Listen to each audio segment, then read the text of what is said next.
think this has sort of got the focus on what we really want to achieve in this meeting is, as a room, to have an idea of what that strategy is, and it's not a single letter, it's not a single meeting, but it is a coherent message that decision makers get reinforced by hearing over and over again. And we've seen the quantum groups have been very successful doing this. The AI groups have been very successful in doing this. So there is a path, and I think we need to find the synthetic biology equivalent to a path that probably half a dozen groups have discovered over the last 5 or 6 years. So with that, it's a great pleasure for me to introduce Andrew Hessel, one of the founders of GP-Write, CEO of Humane, I've been reading it 15 times, that was a Humane Genomics, Inc., much cooler name, which is a seed stage company, virus-based therapies for cancer, starting with dogs. Co-founder of Genome-Write, international scientific effort. And from 2012 to 2017, Andrew was the distinguished researcher at Autodesk Life Sciences and has been Singularity University faculty since 2009. So with that, I will let Andrew come and inspire us about. Thank you.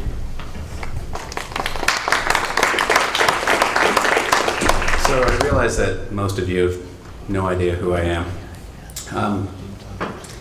I've had a really odd career in science. I started off in cell and molecular biology at the University of Calgary and loved it.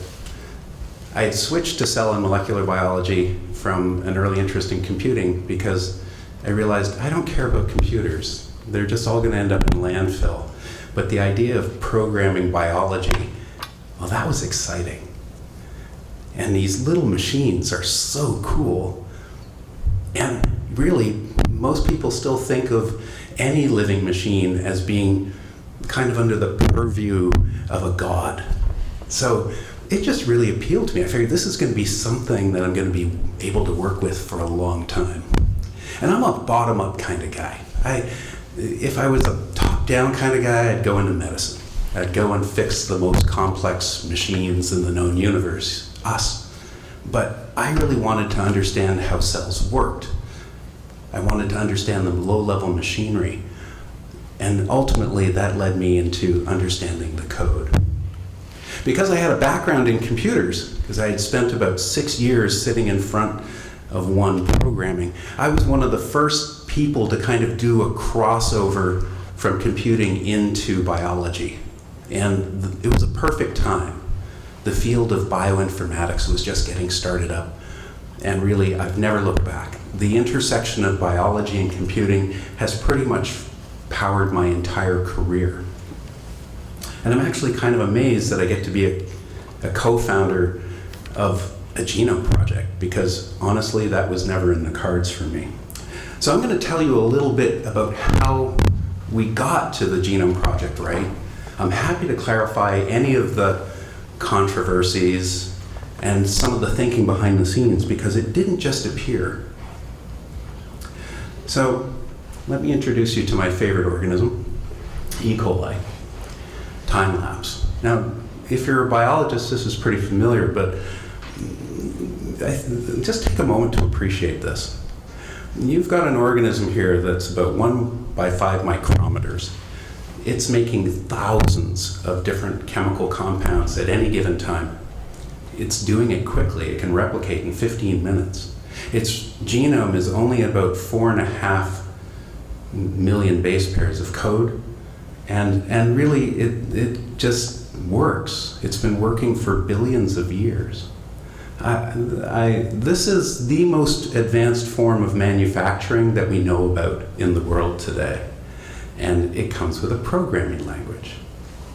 Now, we didn't just discover this language and be able to work on it overnight.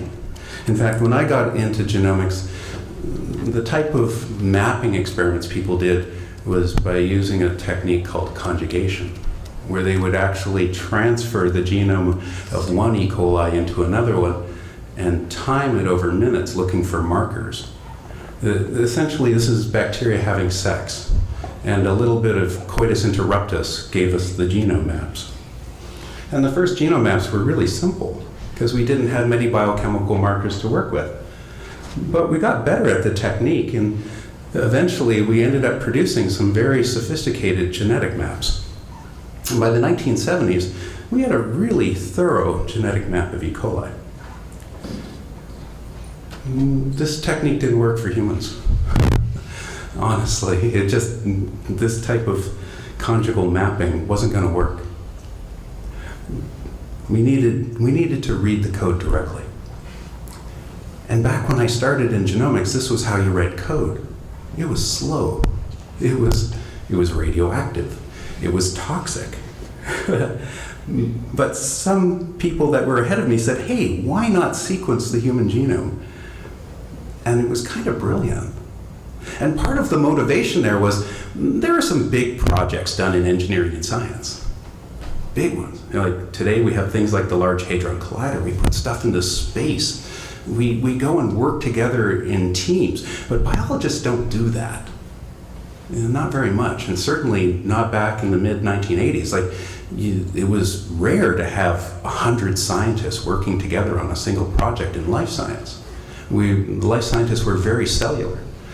So the idea of sequencing the human genome was big, it was controversial, it was going to take a lot of effort to do. And just to put it in context, at that time, the only organism that had been fully sequenced were a few viruses.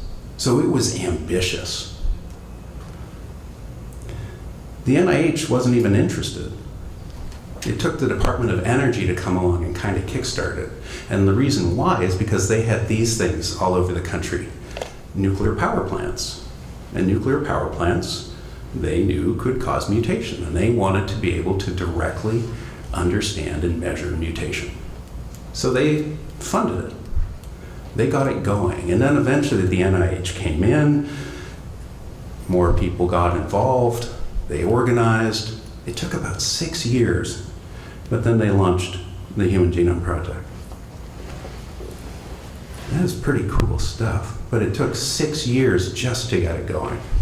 Because in those days, governments had money, and you could petition for it and make a good argument for it, and the money would flow top down. This wasn't uncommon. I started working on bacterial maps around that time. And by 1995, I had made the first hybrid genetic map and physical map for the organism that I was working on, Salmonella. And it was awesome. This paper took over a year of my life to produce, but thankfully microbial reviews accepted it the day I submitted it, because it was just a labor of love. It was the first time we had enough really physical code to start checking the genetic map and really adding detail. It was a ton of fun. And then I was hooked. Like once you start being able to do this type of informatics and summarize so much information with code, it was amazing. That same year, Craig Venter and Ham Smith published the first fully sequenced microbial genome. This is 1995, 5 years after the start of the Genome Project. The Genome Project was budgeted for $3 billion in 15 years. So 1/3 of the way in, we get the first bacterium. Just, again, giving you context. And I was at this meeting when they announced it, and it was at ASM in 1995, and it was the closest thing to a rock concert I've ever seen in science. The room was electric. We all went out and partied that night and we were so drunk. It was like, this was an amazing shift in the world of understanding microbes. We could read the entire genome. Wow.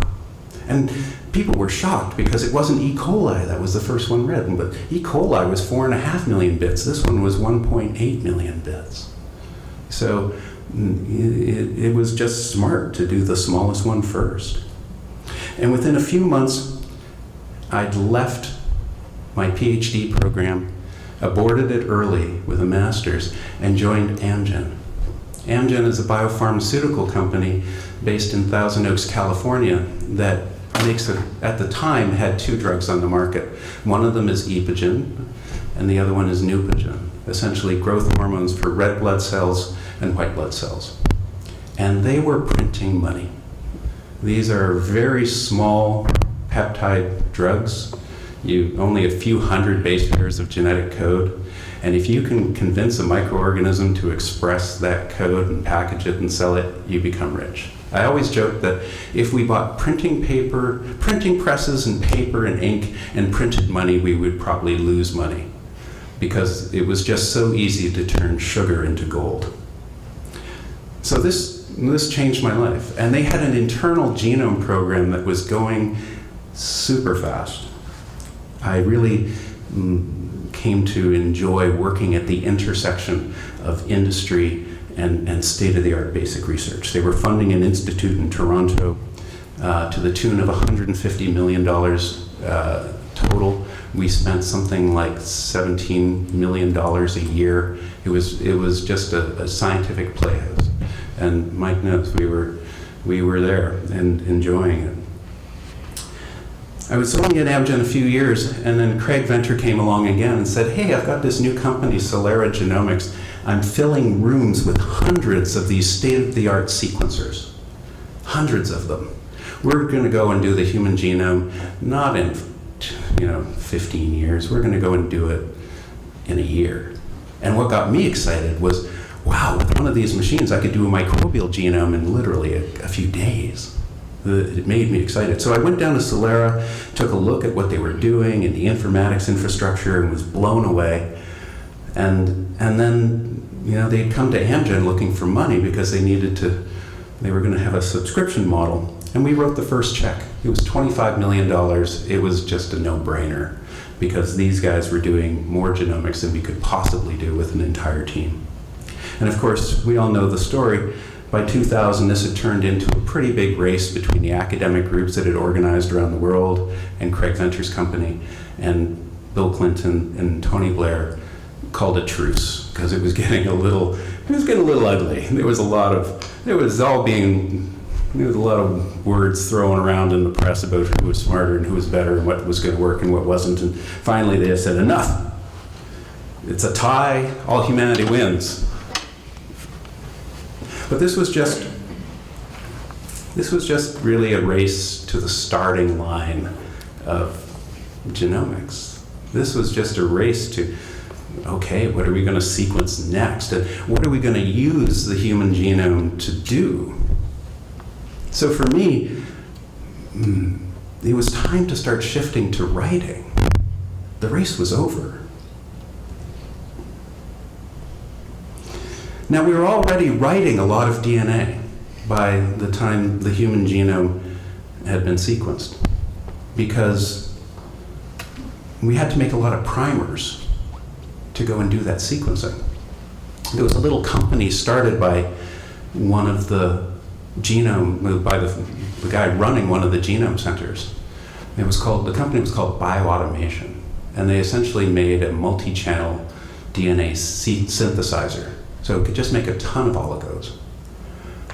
And I followed that story really closely, just because I always wanted a DNA printer. We had them at Amgen. In fact, we had a whole group in Boulder, Colorado that was just had expertise in it.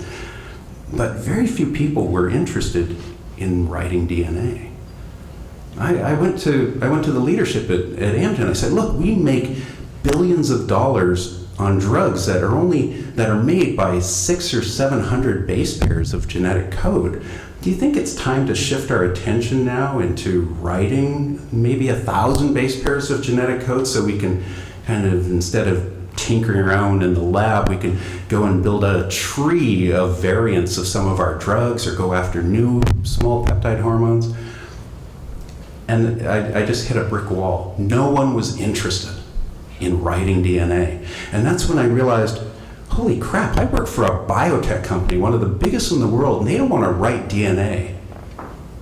So I cashed out all my stock options and left. And it was a good time. There was other stuff going on. 9/11 had happened, et cetera, et cetera. So the timing ended up being just about perfect for me to leave. And I never looked back. In 2002, this guy came along. He caught my attention. His name is Eckhart Wimmer. He was at Stony Brook University, and for about a year and a half, he was mail ordering DNA to be synthesized by various groups, and he assembled the first synthetic genome of poliovirus. Not a great ambassador for the synthetic genome field, but he was just pragmatic. It's what he was studying. It cost a lot. It took a year and a half of synthesis and assembly to make a 7,000 base pair genome. And the cost of synthesis of that genome was about $7,000. Oh, sorry, pardon me. $500,000. But let's just say this kind of sensitized the entire community in synthetic biology in not a positive way. That being said, it made total sense to synthesize a virus first. Just like it made total sense to sequence the first genome sequenced was a virus. You have to start small and work your way up.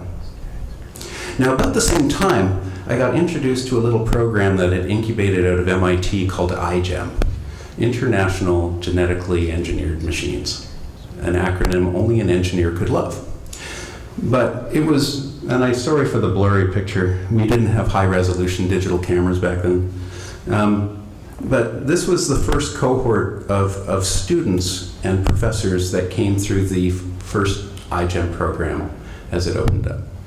And here the whole idea was use synthetic biology as a tool to go and program useful things.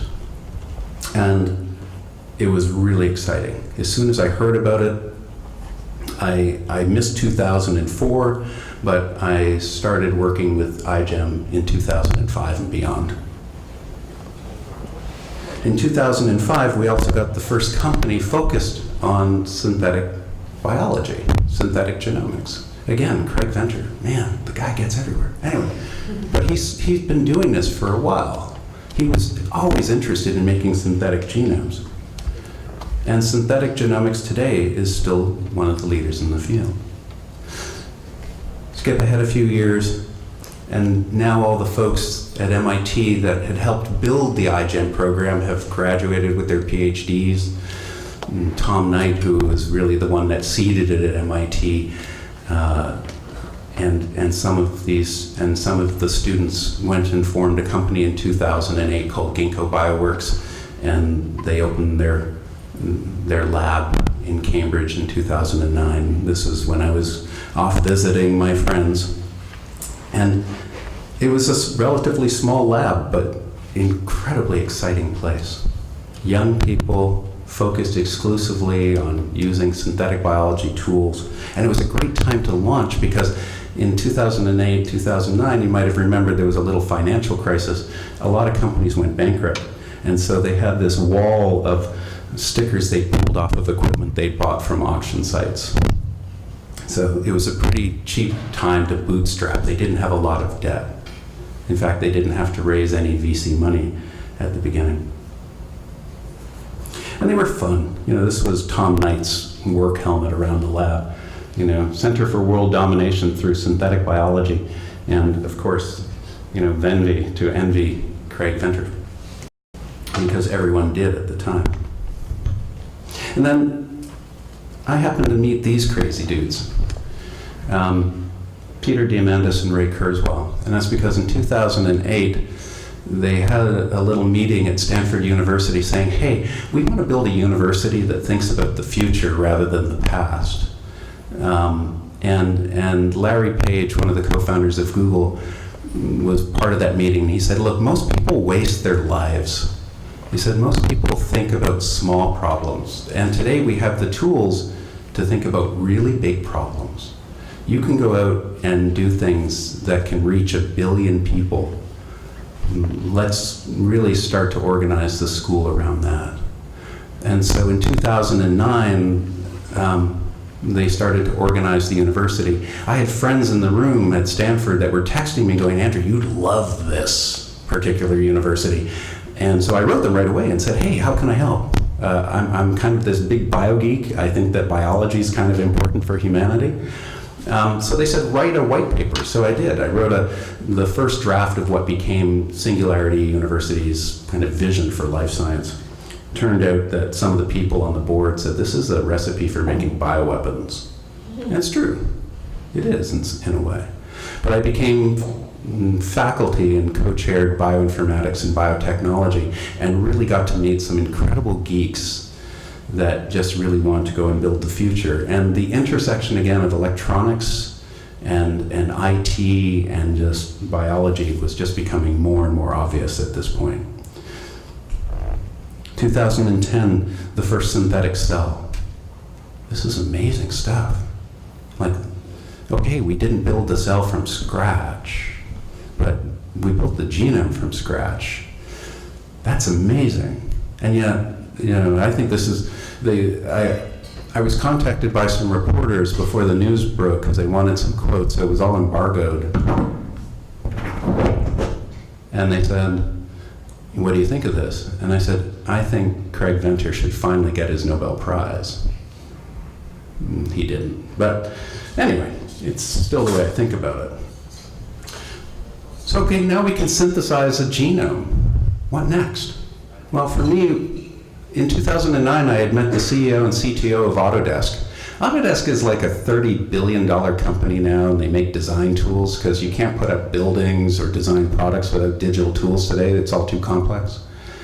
And I had spoken with the CEO and CTO and said, maybe you should think about doing design tools for living systems. And they said, okay. And they sent this guy, Carlos Holguin, to go and research that for a couple of years. And at the beginning of 2012, I got a phone call from Carlos, and he said, come and join our new group. It's called Bio-Nano-Programmable Matter. And he said, write your job ticket. And it's like, yeah, great, okay, cool. So I had a job. It was going to take a few months to get made, so I was living in New York at the time. I was bored. I sat down and I started thinking about, okay, what now? And I was so frustrated at the pace of synthetic biology and how fractured it was and how no one was really organizing to do anything big. Remember, after the genome had been sequenced, I thought it was time to start the entire scientific community moving into writing, but instead it fractured into 1,000 ohms. So I wrote this piece for HuffPost, not the best outlet, but I wasn't used to writing papers for Cell or Nature. And I said, is it time for another human genome project? And the response I got from the world was dead silence, but that doesn't matter. The thing that I found interesting was when I Googled any of this, who's actually thinking about this, who's working on it? There was nothing. There was just nothing being returned. So clearly there was some kind of mental gap in thinking about writing whole genomes, particularly at scale. I wrote my first synthetic genome in 2014 at Autodesk. Phi-X174, virus genome. Wasn't original. It doesn't matter. That one was written in 2003. But what was interesting is I didn't have a lab. I did it all through digital tools. I sat down at my laptop. I made some modifications to Phi-X174. I wrote a few DNA synthesis companies. I had it all assembled. And I booted it up.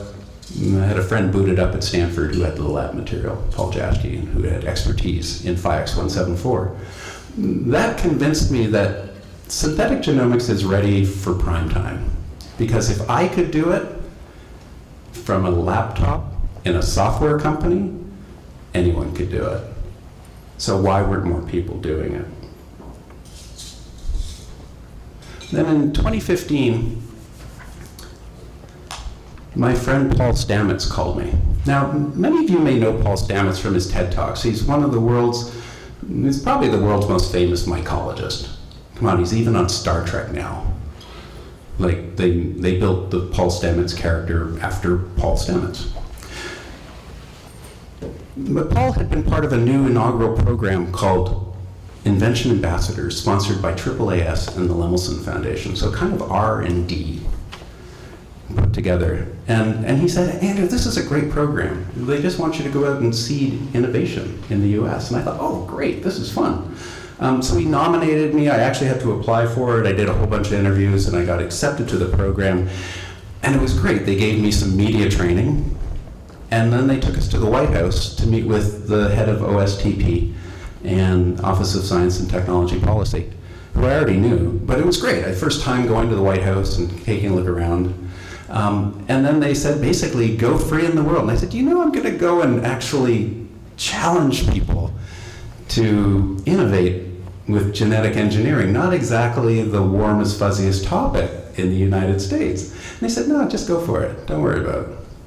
And I left the White House, and I flew straight to this meeting in New York, the 4th annual Synthetic Yeast Conference. So, and here are some of the people that were attending that conference. It was about 100 people total. It was held at the New York Genome Center. And I was just kind of shocked because here, most people didn't even know that there was a synthetic yeast genome project going on. And that was a little surprising to me, considering it was really the forefront of synthetic biology in the world. This was the first, these scientists were trying to make the first synthetic eukaryotic genome. And that's because Craig had already made the first bacterial one. There's no prize for number 2. So you have to go do something different. So these guys were off doing the eukaryotic genome.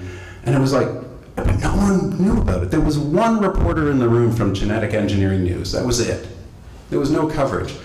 But I'm on this panel with the head of BGI, an ethicist, and a woman by the name of Nancy Kelly, who was instrumental in getting the New York Genome Center built, and also the Alexandria Life Science Center. Like, she had helped bring $1 billion worth of real estate and funding and got all these organizations coordinated to go and build a genome center. They weren't doing any synthetic biology, just reading and analyzing genomes. And she asked me, Andrew, what's the next grand challenge for genomics?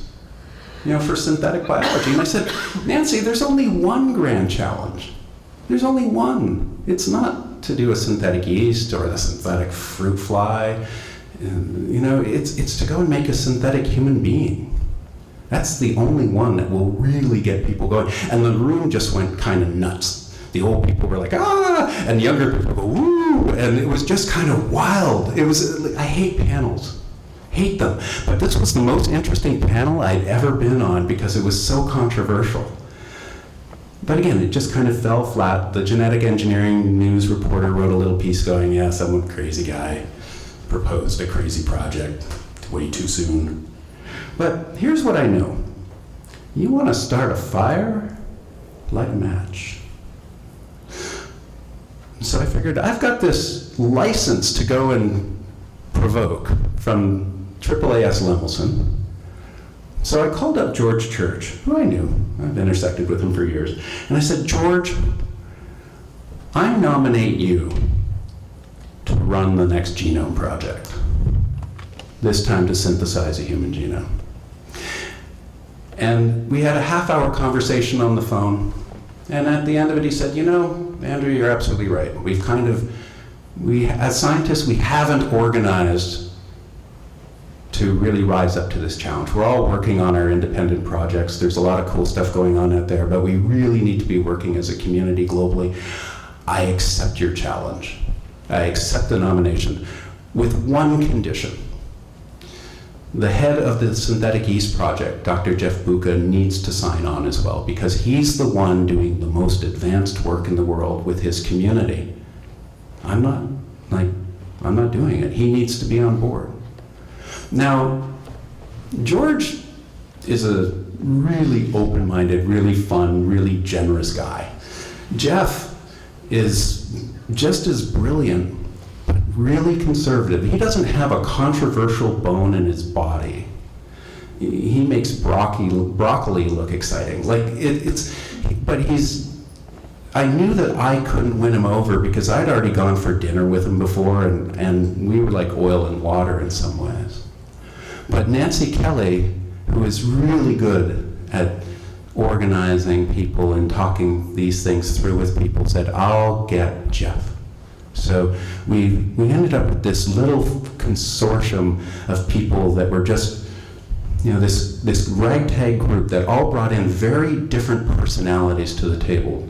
George just he's one of Time's 100 most important people.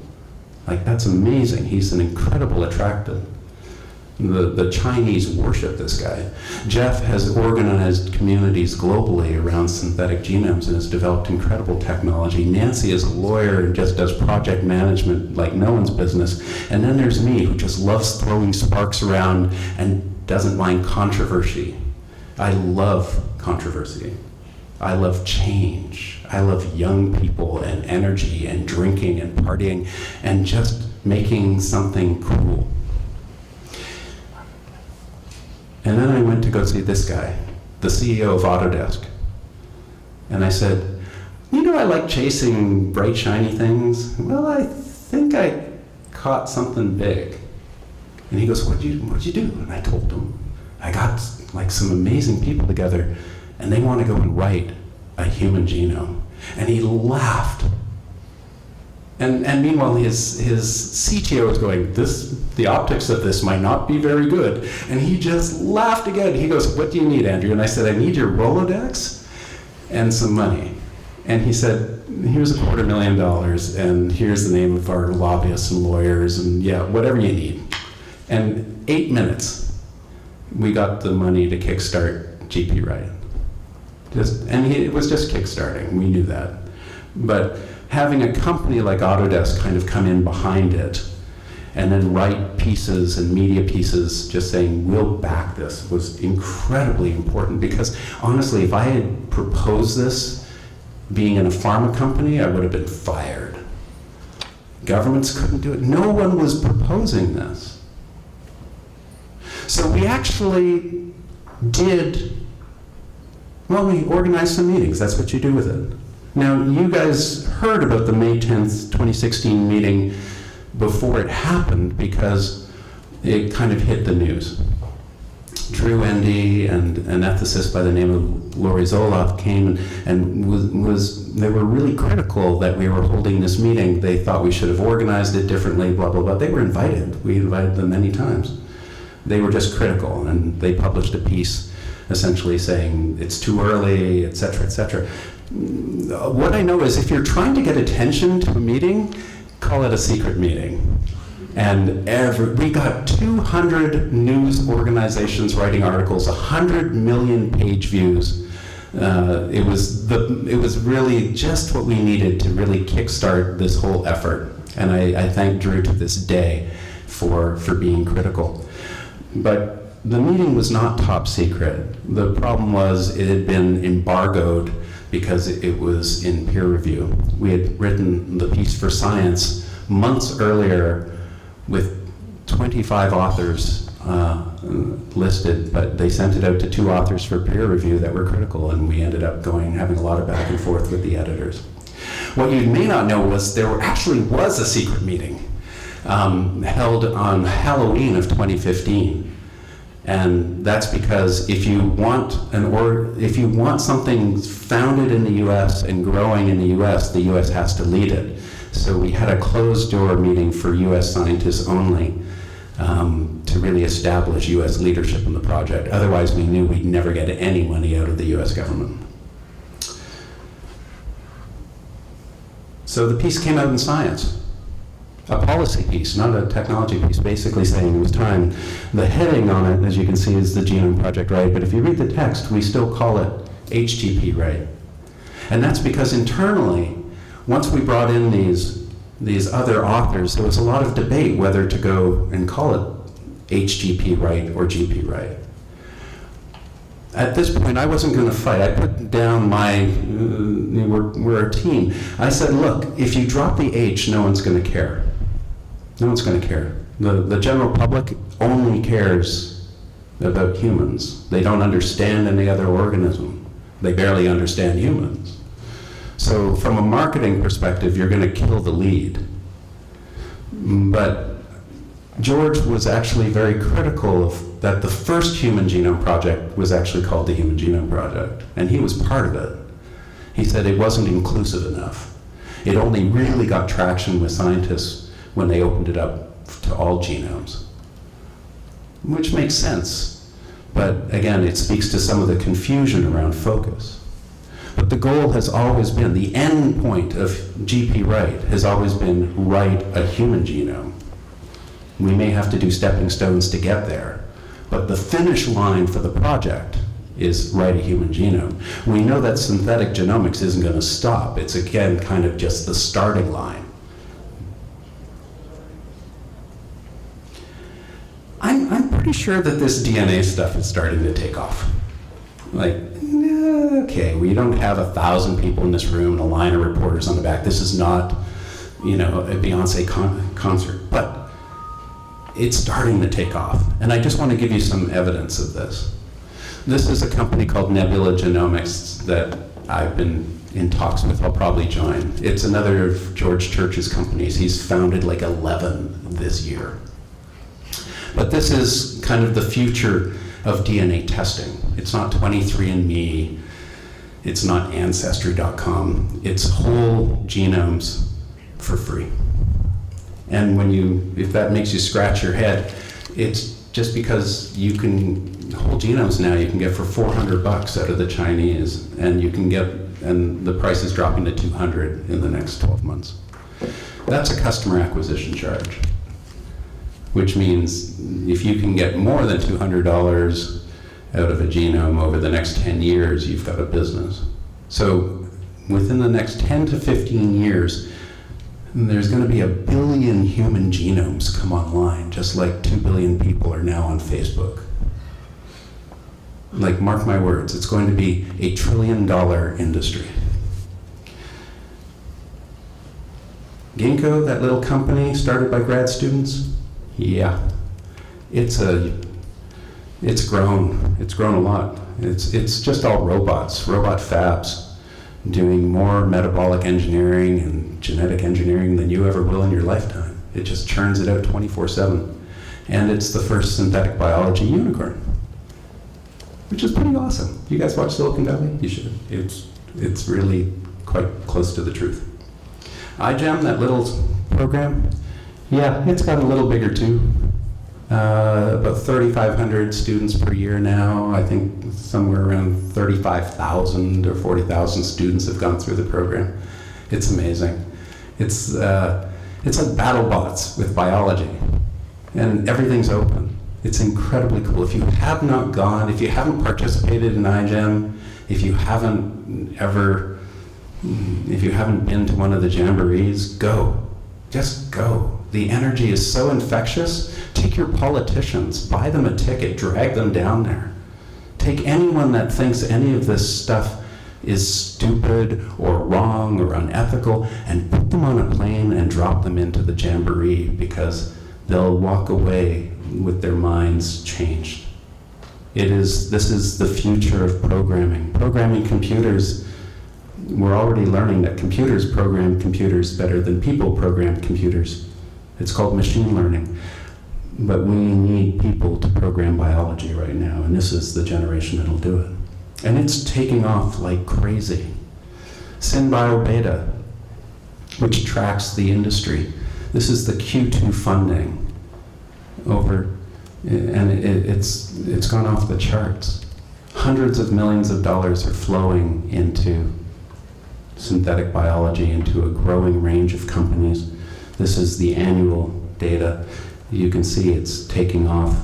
It's going to be over $3 billion this year, total funding. And this is just getting started.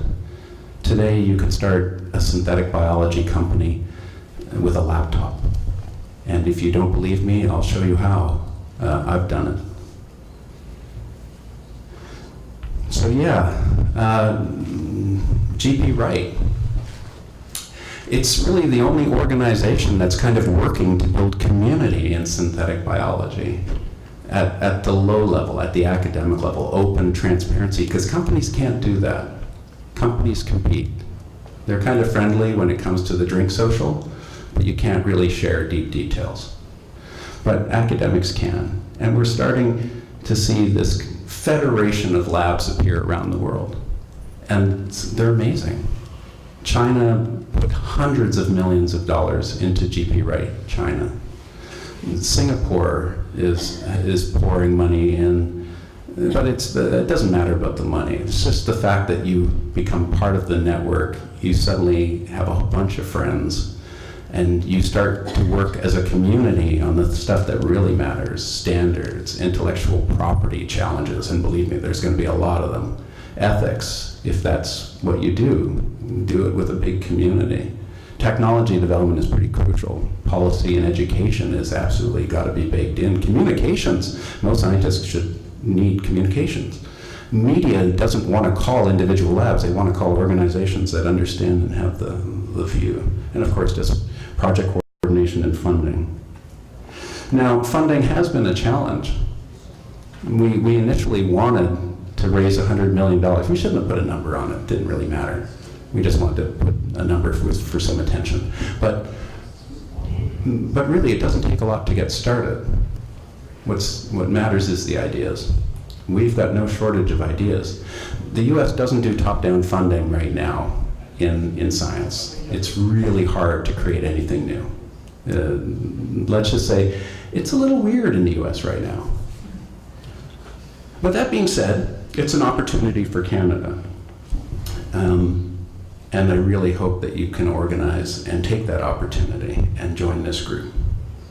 For me, the bottleneck in all of synthetic genomics was just DNA synthesis.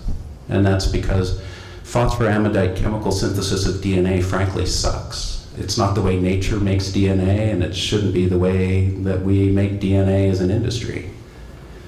To me, every time a cell divides in your body, it makes a human genome. It's not a big frickin' deal. It's not.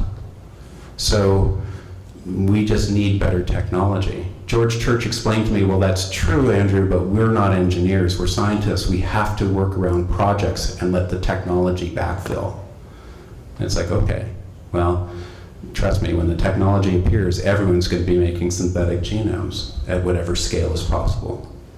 So now we're finally starting to get the indicators 3 years in that enzymatic DNA synthesis is starting to work. I've filed IP on ideas that I think are going to work for next generation DNA synthesis. And if the prototypes that I've been working with do pan out, I see chip-based DNA synthesis that'll write 1 billion base pairs per second. I know it's a little hard to wrap your brain around right now, but it's coming. Just like you can get your genome sequenced for under $1,000 today. That was science fiction less than 15 years ago. And of course, Craig just retired, so maybe there's a little bit of room for some new blood coming in. As for the controversy, and everyone asks me about this, what about the controversy? It's not even tox security, that's another issue. But controversy. Well, GP Write never said it was going to make a synthetic human baby. It was just going to make a synthetic human genome and boot it in cell culture. To me, that's not controversial at all. In fact, it's kind of boring in some ways. If we had a printer that would write the genomes, it would be done tomorrow. The controversial stuff comes when you do make babies. But I'm old enough to remember this. We just crossed the 40th anniversary of the first IVF baby on July 25th. It was controversial. It was front page news. There were op-eds all over the place asking whether we should be doing this, is it right, blah, blah, blah. And the stories are just starting to come out now. But it only took a few years for people to accept that this was an incredibly empowering technology for people that couldn't have babies. And once you start meeting the babies, you can't hold them at fault. Shortly before Genome Project-Write, the meeting where I went and said we should do this, I had my first baby, Rosalind, on the right. She was 6 months old.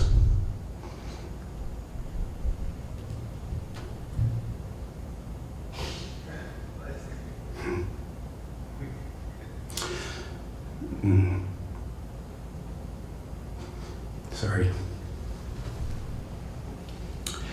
They're both IVF.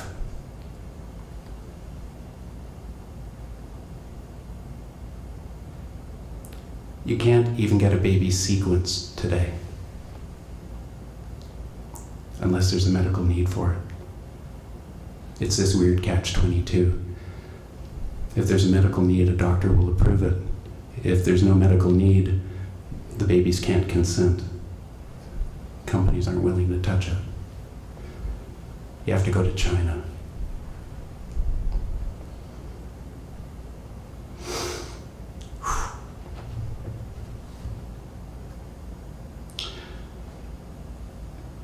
To me, it's so obvious that synthetic genomics is going to be massive and important. You're not late. You've kind of missed a bit of noisy startup. But you've got to go and pitch for it and fight for it. There will be people that will stand in your way. They'll tell you it's wrong and that's crazy and that you shouldn't be fucking up living organisms. No one will complain if you pave over a forest and put up another manufacturing plant. It's not playing God. It's just using the most incredible tool set we've ever been given. And it's gonna happen so frickin' fast because to build a web page, you need to know a whole stack of applications. To build an organism, you need to know one code that works with a standard architecture that's conserved for every living thing. The design tools are gonna go like nuts here because it's not that hard. And as soon as we get a better synthesizer, the field is going to explode. And already there are scientists coming out of synthetic biology that are commanding salaries bigger than those in just about every field except for self-driving cars. I've seen academics start up a lab at UCSF and sell it to pharma in 2 years for almost $600 million. Like, seriously, we don't have the Google of genomics yet. It's coming. And I'm sorry if I'm running over time. I just really want you to know this is massive. I live in the future. I'm always looking back. This isn't going to be controversial in 10 years. It's going to be an industry. It'll be standard practice. It'll be used in every bloody lab. Because if you're doing anything on a bench with a pipette today and a restriction enzyme, you are working with frickin' typewriters. It's all going away. If you can see the liquids you're pipetting, you've got 1,000,000 times too much. You don't need a lab to do this work. There's an entire infrastructure stack that's all available digitally. And you can go and make a virus today for under $1,000. I know because I do it. I want to close on a lighter note though. You guys, you ever see the TED Talk on leadership? It's this crazy little movie. It's like 3 minutes. I turned the sound off because I didn't know if we'd have it, but I'm that guy out there that's just dancing on the field, like a nut. Because I see this stuff years before it appears. And it's like, I don't care, I'm just gonna dance. And then someone comes along, the first follower. And in this presentation, they say the first follower is the most important, because now it's not a lone crazy guy. Now it's the start of a community. And George was that first crazy guy. And he is nuts, man. He's like brilliant nuts. But you just keep going about doing your stuff. And then the next thing you know, someone else comes. There's Jeff Buka. Jeff's actually a lot skinnier. And you just keep doing your stuff. Actually, I suppose it was Nancy Kelly, but... And then people start coming in, and it just picks up momentum, because you tear down the barriers. Like, once you've got enough of a group, no one's afraid anymore.